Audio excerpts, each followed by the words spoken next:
awareness lecture. Men must read. Gentlemen, I am here to speak with you on prostate. The topic is misleading.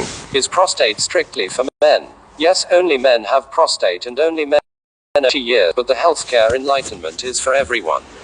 There is no woman who does not know a man 40 years and above, father, uncle, brother, son, friend, neighbor, colleague. Essentially what I will be doing today is health promotion. Responsible health promotion must provide 3 things. 1. Information. 2. Reassurance. 3. A plan of action. Let me start with a background on prostate health. Everyone has a pair of kidneys. The job of the kidney is to remove waste. It is the LAWMA, waste management company, of your body. Every day your blood passes through the kidney several times to be filtered. As the blood is filtered, urine is formed and stored in a temporary storage tank called the urinary bladder. If there were to be no urinary bladder, as a man walks on the road, urine will be dropping. Now think of the plumbing work in your house. Think of the urinary bladder as the overhead storage tank. From the storage tank, a good plumber will run pipes to other parts of the house, including the kitchen. God in his wisdom ran pipes from our urinary bladder to the tip of the penis. The pipe is called the urethra. Just below the bladder and surrounding the urethra is a little organ called the prostate gland. The prostate gland is the size of a walnut and weighs about 20 grams. Its job is to make the seminal fluid, which is stored in the seminal vesicle. During sexual intercourse, seminal fluid comes down the urethra and mixes with the sperms produced in the testicles to form the semen. So semen technically is not sperm. It is sperm plus seminal fluid. The seminal fluid lubricates the sperm. After age 40, for reasons that may be hormonal, the prostate gland begins to enlarge. From 20 grams it may grow to almost 100 grams. As it enlarges, it squeezes the urethra and the man begins to notice changes in the way he urinates. If you have a son under 10, if he has a little mischief like we all did at that age, when he comes out to urinate, he can target the ceiling and the jet will hit target. Call his father to do same wahala day. His urine stream cannot travel a long distance and sometimes may come straight down on his legs. So he may need to stand in awkward position to urinate. Not many men will be worried the urine stream cannot hit the ceiling. Toilets are on the floor and not on the ceiling. But other symptoms begin to show. Terminal DRIPPLING. The man begins to notice that after urinating and repacking, urine still drops on his pants. This is the reason why after an older man urinates, he has to ring bell. A younger man simply delivers to the last drop and walks away. Just see an older man coming from the bathroom.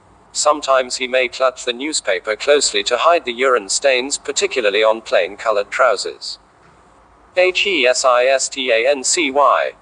At this point you wait longer for the urine flow to start. There are 2 valves that must open for you to urinate, the internal and external sphincters. Both open, but because of obstructions, it's longer for the flow to start. Incomplete emptying. You have this feeling immediately after urinating that there is still something left. As all these things happen, the bladder begins to work harder to compensate for the obstruction in the urethra. The frequency of urination goes up. Urgency sets in. Sometimes you have to practically run into the toilet. Nocturia also becomes common.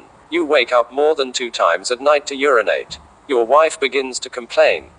Men being men may not talk to anyone even at this point. Then the more serious complications start.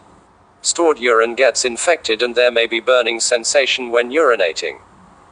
Stored urine forms crystals. Crystals come together to form stone either in the bladder or in the kidney. Stones may block the urethra. Chronic urinary retention sets in. The bladder stores more and more urine. The size of the bladder is 40-60 centiliters. A bottle of Coke is 50 centiliters. As the bladder stores more urine, it can enlarge up to 300 centiliters. An overfilled bladder may leak and this leads to wetting, urinary incontinence. Also the volume may put pressure on the kidney and may lead to kidney damage. What may likely bring the man to hospital is acute urinary retention.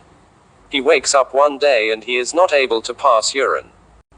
Everything I have described above is associated with prostate enlargement, technically called benign prostate hyperplasia. There are other diseases of the prostate like 1. Prostatitis, inflammation of the prostate. 2. Prostate cancer, cancer of the prostate. This discussion is on prostate enlargement. I have bad news and good news.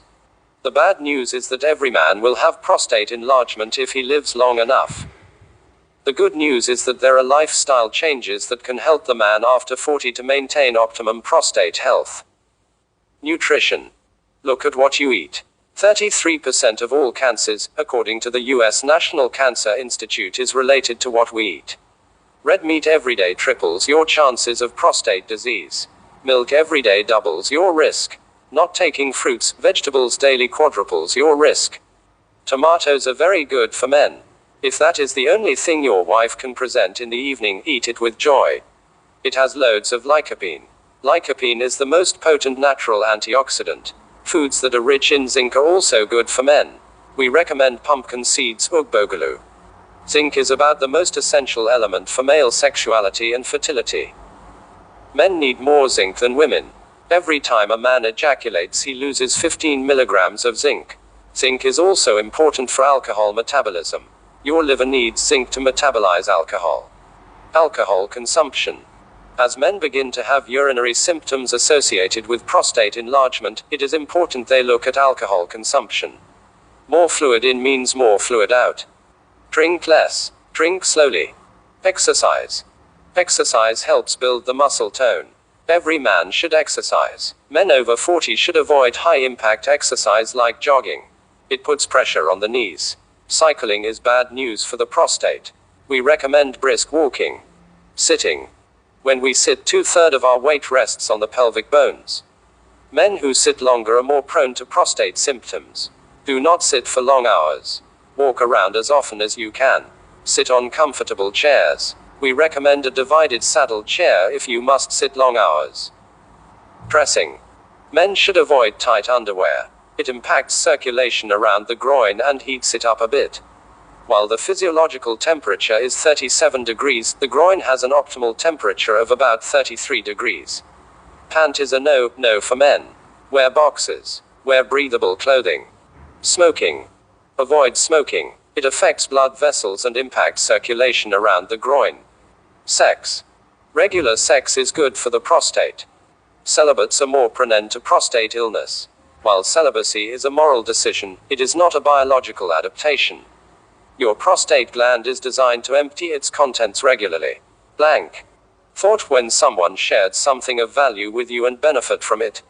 You have a moral obligation to share it with others because someone in your friends list might be saved. Forwarded as received. The subject is very important. Please post the message on the largest number of your acquaintances. Pieces of lemon in a glass of hot water can save you for the rest of your life, says Professor Chen Horan, chief executive of the Beijing Military Hospital. Even if you are busy, you should look at this message and pass it to others. Hot lemons can kill cancer cells. Cut the lemon into 3 pieces and place it in a cup, then pour hot water. It will become alkaline water. Drink it every day will certainly benefit everyone. Hot lemons can once again release an anti-cancer drug. Hot lemon juice has an effect on cancerous tumors and has shown treatment for all types of cancer. Treatment with this extract will only destroy the malignant cells and will not affect healthy cells. Second, the acids and monocarboxylic acid in lemon juice can regulate hypertension and protect narrow arteries, adjust blood circulation and reduce blood clotting. After reading, tell someone else and pass it on to someone you love and take care of your personal health. Advice. Professor Chen Horan points out that anyone who has received this letter is at least guaranteed to save someone's life. I have done my part. I hope you will help me to spread it too.